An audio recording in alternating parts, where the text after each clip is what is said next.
Standard 4th EVS 2 chapter 2 work of संत। इसका part 2 चल रहा है अभी। पार्ट 1 आप लोगों ने शायद देख चुके होंगे। सो पार्ट 2 में हम जिन संतों के बारे में देखने वाले हैं उन संतों के नाम हैं संत एकनाथ, संत तुकाराम, संत रामदास, समर्थ रामदास स्वामी। इनके बारे में हम अब पढ़ेंगे। तो शुरुआत करते हैं आज के लेक्चर को संत एकनाथ जी के साथ। सो संत Eknath carried their work and started by Sant Namdev and Sant Jnaneshwar. He lived in a Paitan. He preached to the God was bhakti, devotion, bhakti marga. He wrote a numerous religious abhangas, ovis, bharudas. His advice to peoples was not accept a distinction high and low. तो संत ज्ञानेश्वर जी ने अपना काम शुरू किया संत नामदेव जी के साथ। संत एकनाथ जी ने अपना काम शुरू रखा संत नामदेव जी और संत ज्ञानेश्वर जी के बाद। संत एकनाथ जी ये पैठन गांव के थे। ये पैठन गांव पुणे के पास आता है। He preached the way to God reach the devotion bhakti marg. इन्होंने भक्ति मार्ग अपनाने को लोगों को कहा और इसी तरह इन्होंने काफ़ी ज़्यादा अलग अलग सॉन्ग्स लिखे जिसमें इन्होंने अभंगास, ओवीस, भारूड इस तरीके की काव्य रचनाएं की, सॉन्ग्स लिखे। His advice to people was not accepted a distinction high and low। तो इनका कहना था कि आप हाई और लो का मतलब कोई ऊंच या नीच का मतभेद अपने अंदर मत रखिएगा। सो आगे ये कह रहे He made a friend with poor and downtrodden, the thought of devotion God. His love extended even dumb animal। तो इन्होंने गरीब अपने पुअर भी पीपल से दोस्ती करी और अपने प्यार की सीमा इन्होंने बढ़ा के ये आगे तक चले गए। ये एनिमल्स, डम एनिमल्स तक को भी प्यार करते थे। He exhorted the people loving all being a practiced preach। और इसी तरह ये एनिमल्स और इंसानों में अपने अच्छे विचार बांटने में, एनिमल्स को अपने प्यार करने में, उनको प्यार करना मतलब क्या, तो उनको हेल्प करना, उनको खाना देना, उनको पानी देना, ये सारी हेल्प करने में वो काफ़ी ज़्यादा सक्सेसफुल रहे हैं। One day he was a river of Godavari for bath. एक दिन क्या हुआ कि ये बाथ के लिए, नहाने के लिए कहा गए हैं गोदावरी रिवर पे। It was Noon and very hot. तो दोपहर का वक्त था और बहुत सारी गर्मी वहाँ हुई थी। The sand that belong river side was too hot. तो वहाँ की जो मट्टी थी रिवर के बाजू में वो बहुत गर्म हो चुकी थी। Eknath looked around, saw as a child and rushed to the look around for children bands. He picked up children in his arms and wiped with a tear and reached his home। तो उन्होंने देखा कि घर के जहाँ वो नहाने गए हैं उस नदी के पास एक काफ़ी ज़्यादा गर्म मट्टी है और इस गर्म मट्टी में एक छोटा सा बच्चा वहाँ पर गिरा है और he was crying। तो वो उठे, वो आगे बढ़े और उन्होंने क्या किया, जाके उस बच्चे को उठाया और अपने गले से लगाया। फिर उन्होंने कोशिश की कि वो आगे जाके उस बच्चे के माता पिता को ढूंढे, पर उनको उसके माता पिता ना मिलने के कारण वो उस बच्चे को अपने घर लेके आए। तो इसी तरह संत एकनाथ जी काफ़ी लोगों में लव और इक्वालिटी का, प्यार और एकता का हमेशा संदेश देते हैं। हमें हमेशा बताते हैं कि आप इकट्ठा रहोगे, आप अच्छे रहोगे तो आपको कोई भी कमी नहीं होगी। तो आगे बढ़ते हैं हम संत तुकाराम जी के साथ। जगत गुरु संत तुकाराम मतलब पूरे ब्रह्मांड के, पूरे वर्ल्ड के गुरु, जिनको टीचर जिसको कहा जाता है, संत तुकाराम जी। संत तुकाराम जी के बारे में कहने जाए उतनी चीज़ें कम है। संत तुकाराम जी आज भी कई सालों बाद, 400 सालों बाद हमारे अंदर ज़िंदा है। अगर हम लोग ये देखने जाए कि संत तुकाराम जी ने हमें काफ़ी अच्छे अभंगास दिए, जिसने लोगों के माइंड को रिफ़्रेश किया, माइंड को एक नई उत्तेजना दी, जिसके वजह से वो सोच पाते हैं कुछ अच्छी चीज़ें। आज भी हम लोग संत तुकाराम जी की कुछ अभंग आज भी हम गाते हैं, कुछ ओविया गाते हैं, तो हमें हमेशा इनके ओवी से कुछ ना कुछ नॉलेज मिलता है, और यही नॉलेज हम लोग आगे कई अच्छी चीज़ों में यूज़ कर सकते हैं। जैसे कि मैंने कहा है कि कई पहले लेक्चर्स में, science is not only the way. संत तुकाराम जी ने हमेशा अपने अच्छे विचारों से, अपने अच्छे वाणी से हमें प्रेरित किया है। तो देखते हैं संत तुकाराम जी के बारे में क्या लिखा है बुक में। To great Sant Tukaram and Sant Tukaram and Ramdas live in Shivaji Maharaj time. तो छत्रपति शिवाजी महाराज जी के वक्त जो एक्टिव संत थे उनका नाम है जगत गुरु संत तुकाराम महाराज और Ramdas Swami ji. So Tukaram came from Dehu near Pune. He own farm and also grocery shop. For his forefather used to lend money to the people. तो संत तुकाराम जी काफ़ी रिच फैमिली से बिलोंग करते थे। इनके पास बहुत ज़्यादा ऐसे खेती थी, ये खेती भी करते थे। उसी के साथ हम लोग ये समझते हैं कि उनके फोर फादर्स मनी लेंड करते थे। मनी लेंड मतलब हम लोग अभी जो लोन लेते हैं, कुछ साहूकारी कहते हैं, गांव के साहूकार थे ये, काफ़ी लोगों को उधार पे पैसे देते थे। मतलब आप समझ सकते हो कि कितने अमीर होंगे। उसी के साथ उनका खुद का ग्रोसरी शॉप था। उस वक्त ग्रोसरी शॉप होना काफ़ी बड़ी बात होती है। उनका खुद का ग्रोसरी शॉप भी था। और इसी तरह संत तुकाराम जी के पिताजी का देहांत होने के बाद संत तुकाराम जी बहुत दुखी हुए, और इसके बाद संत तुकाराम जी ने कुछ साल भर अपने भगवान की प्रार्थना की, और फिर उनके मन में जो विचार आए उसको उन्होंने फॉलो किया, और आगे उन्होंने जाके क्या किया ये हम आगे पढ़ते हैं। तुकाराम हम लोग उनको एक नाम से नहीं बुला सकते। संत तुकाराम महाराज ये उनके लिए एक पदवी है, हम लोग एक नाम से बुलाना उनके लिए काफ़ी गलत हो सकता है। तो इसीलिए मैं हमेशा संत तुकाराम महाराज ही कहूँगा। संत तुकाराम महाराज ड्रोड in a river in Raini all the record of a loan paper he had, thus giving relief to many. They will go to the neighboring hill and sing a song, praise God with them. तो हुआ ये कि संत तुकाराम जी को लगा कि यार ये साहूकारी, मैं लोगों से पैसे लेता हूँ या फिर ये सारी चीज़ें जो करता हूँ वो सही है क्या। इसीलिए उन्होंने अपने पिता से आए हुए, उनको दो भाई थे, ये पहले याद रखो, उनको दो भाई थे, तो उन्होंने अपने हिस्से के जो पेपर्स थे, लोन पेपर्स थे, वो सारे इंद्रायणी में छोड़ दिए। अभी हुआ क्या, इसके वजह से काफ़ी लोगों को हेल्प हुई कि उनके लोन जो थे वो माफ़ हो गए और उनकी ज़मीन जो थी उनको वापस मिल चुकी। अब इसके बाद इन्होंने क्या किया, तो ये ड्रोन होने के बाद घर बार तो कैसे चलेगा, इसीलिए वो आगे बढ़े।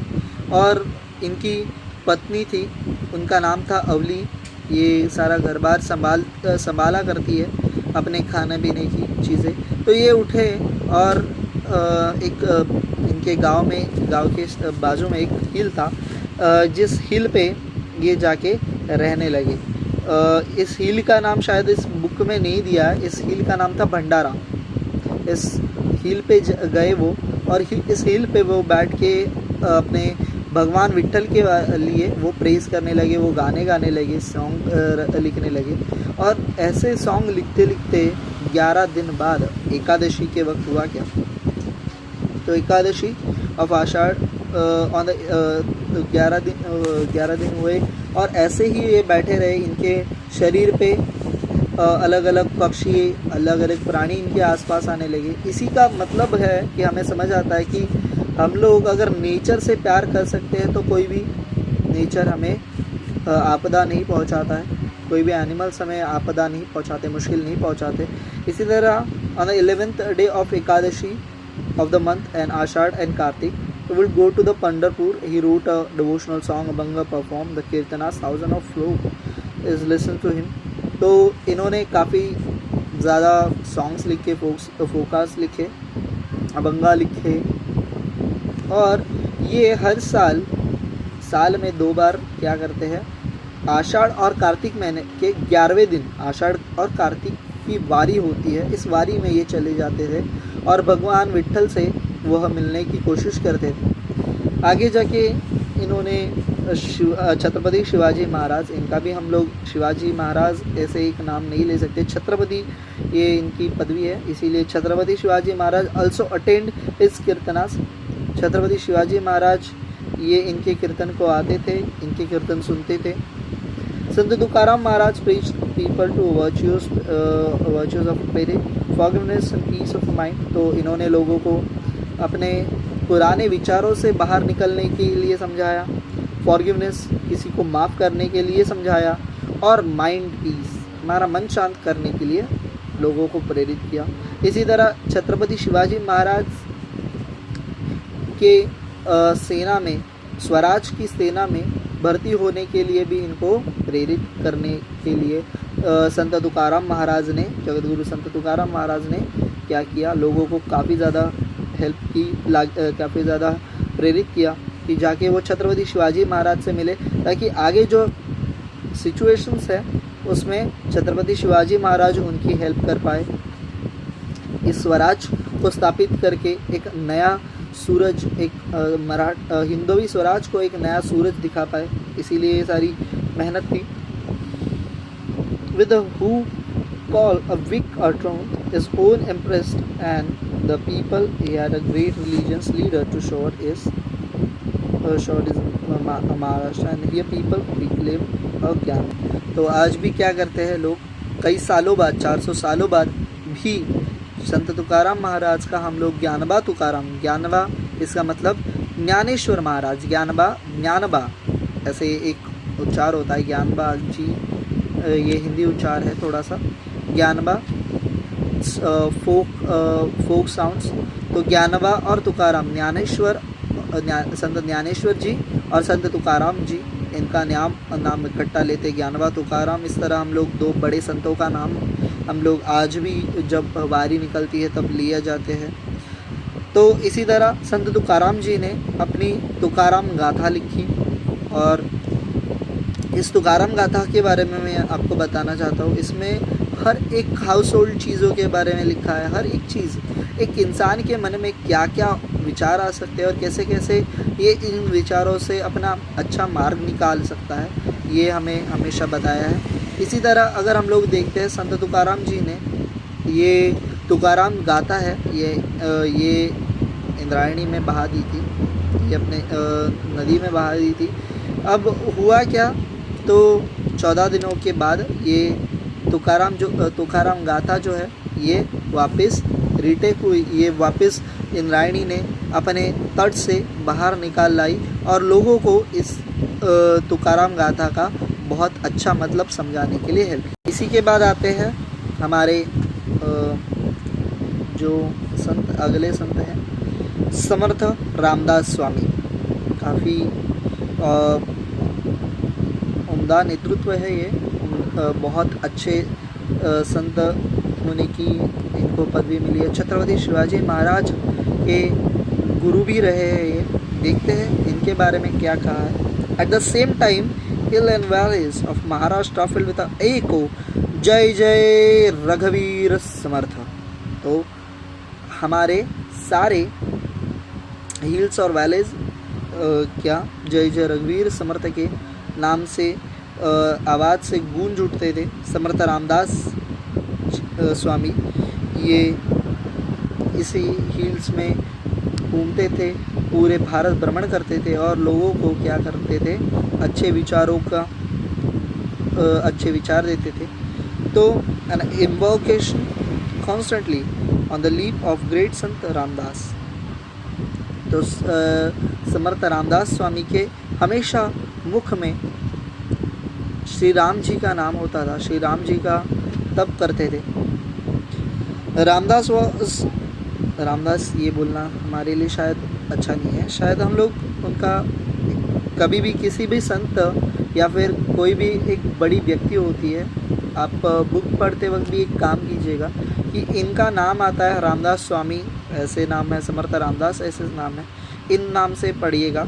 इट्स माई रिक्वेस्ट, क्योंकि बुक लिखते वक्त ऐसे हमारे सामने आता है रामदास, वी कैन नॉट से देम, शायद ये एक अच्छा वे नहीं होगा उनको डेडिकेट करने के लिए, तो हम लोग समर्थ रामदास हमेशा कहेंगे। Samarth Ramdas was born at Jamb on the bank of Godavari. तो गोदावरी के तट पे एक जाम नाम का गांव है, इसमें इनका जन्म हुआ। इस बर्थ फॉल ऑन रामनवमी, इनका जन्म हुआ रामनवमी पे। इनके आगे जाके इन्होंने काफ़ी बड़े और अच्छे काम किए हैं, देखते हैं। Narayan was a real name but preferred as call as a Samarth Ramdas. तो इनका नाम सच मतलब जो इनके माता पिता ने नाम रखा था, ये नाम है नारायण, और ये नारायण जी का आगे नाम हम लोग प्रिफर करते हैं नाम लेने की, Samarth Ramdas. So on the great hero Rama was born. तो रामनवमी श्री राम जी के जन्मदिन पे ये इनका जन्म हुआ था। नारायण वॉज रियल आगे बढ़ते हैं। Through the great book of Dasbodh taught many men with a good life through his मनाचे श्लोक।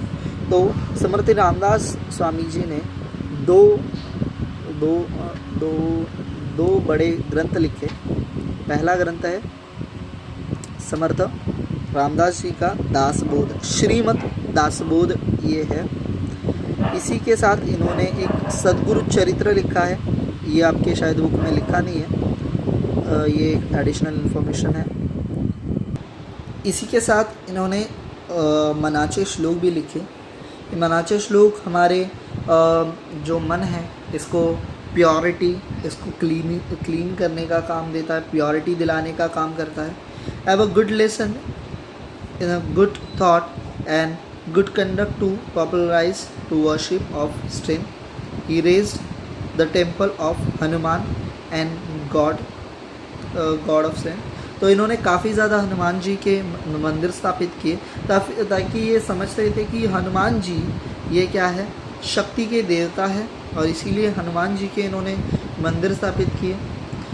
He exhorted people to be a strong, told them power reside in entitled people and taught them organize themselves and fight against injustice to give courage. तो इनकी एक बात मुझे आपको बताने की काफ़ी मतलब स्टोरी ऐसे सुनाने में थोड़ा सा अच्छा लगेगा। जैसे कि समर्थ रामदास मतलब नारायण जी के पिताजी काफ़ी जल्दी ऑफ हो चुके थे। ये इनके पिताजी भी सूर्य नारायण जी के भक्त थे, हमारे सन के बहुत बड़े पुजारी थे, और इसी के साथ श्री राम जी के भी वो बहुत बड़े भक्त थे, और इसीलिए आगे जाके नारायण जी का जन्म हुआ, वो भी रामनवमी के दिन, और उनके पास से कुछ काम करवाना था, इसीलिए ये समर्थ रामदास स्वामी जी का जन्म हुआ होगा इस धरती पर। और आगे जाके समर्थ रामदास जी की माता जी ने सोचा कि नारायण जी की शादी करवा दें, पर ये नारायण जी है ये अपने शादी से भाग गए। शादी लगने वाली थी और ये जस्ट घर से भाग गए, और फिर इन्होंने ये नासिक गए कहा तो ये भी बताता हूँ। ये नासिक गए, नासिक में श्री राम जी का एक बहुत बड़ा मंदिर है, यहाँ ये भगवान श्री राम जी की उपासना करने लगे, प्रे करने लगे, और ये इनके मन में हमेशा क्वेश्चन आते थे कि वाई ये सारी चीज़ें क्यों है, ऐसे कैसे हो सकता है, ये सारी चीज़ें ये हमेशा सोचते रहते थे, और इसीलिए ये सारे क्वेश्चंस के आंसर ढूंढने हमेशा ये चाहते थे। आगे जाके इन्होंने कोशिश की कि ये आंसर्स ढूंढने के लिए इनकी माँ बताती थी कि ये सारे क्वेश्चंस आप श्री राम जी से पूछिए, और इसी तरह ये श्री राम जी से मिलने का एक रास्ता ढूंढ रहे थे, इसीलिए वो हमेशा प्रे करते थे श्री राम जी से मिलने। आगे जाके उनको साक्षात्कार हुआ श्री राम जी का, और ये सारी चीज़ें उनको उन्होंने लोगों को हेल्प आउट करने की सोची। फिर वो कई दिनों बाद अपनी माताजी के पास गए पूरे भारत भ्रमण के बाद। और ये स्टोरी शायद आप लोगों को कहीं नहीं मिलेगी पढ़ने के लिए, पर ये जब गए अपने माताजी के पास, इनकी माताजी की आँखों की दृष्टि, मतलब she is a blind, she cannot see. तो जब ये घर पे गए, इन्होंने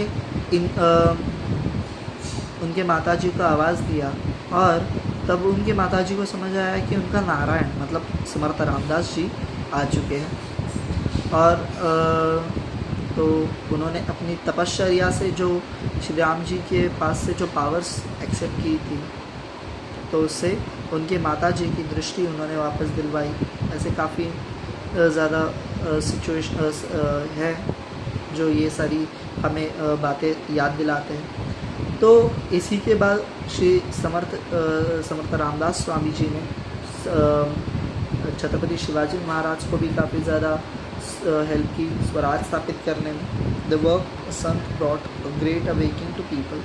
तो ये ऐसे संत थे जो चाहते थे कि अपने हक के लिए कोई आवाज़ उठाए, अपने हक के लिए हम लोग डर डर के ना जिए, हम लोग अपने आप को एक्सप्रेस करें।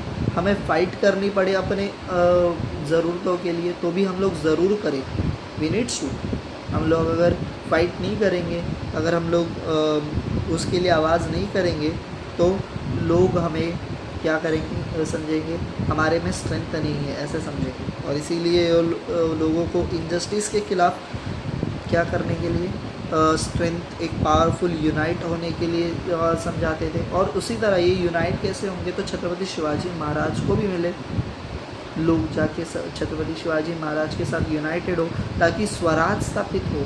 और अगर ये स्वराज स्थापित हुआ तो सबको अच्छे दिन आने वाले हैं। और इसी तरह लोगों को ये सारे संतों ने यही समझाया कि आप अच्छे विचार करो, एक दूसरे में भेदभाव मत करो, सब में प्यार बांटो।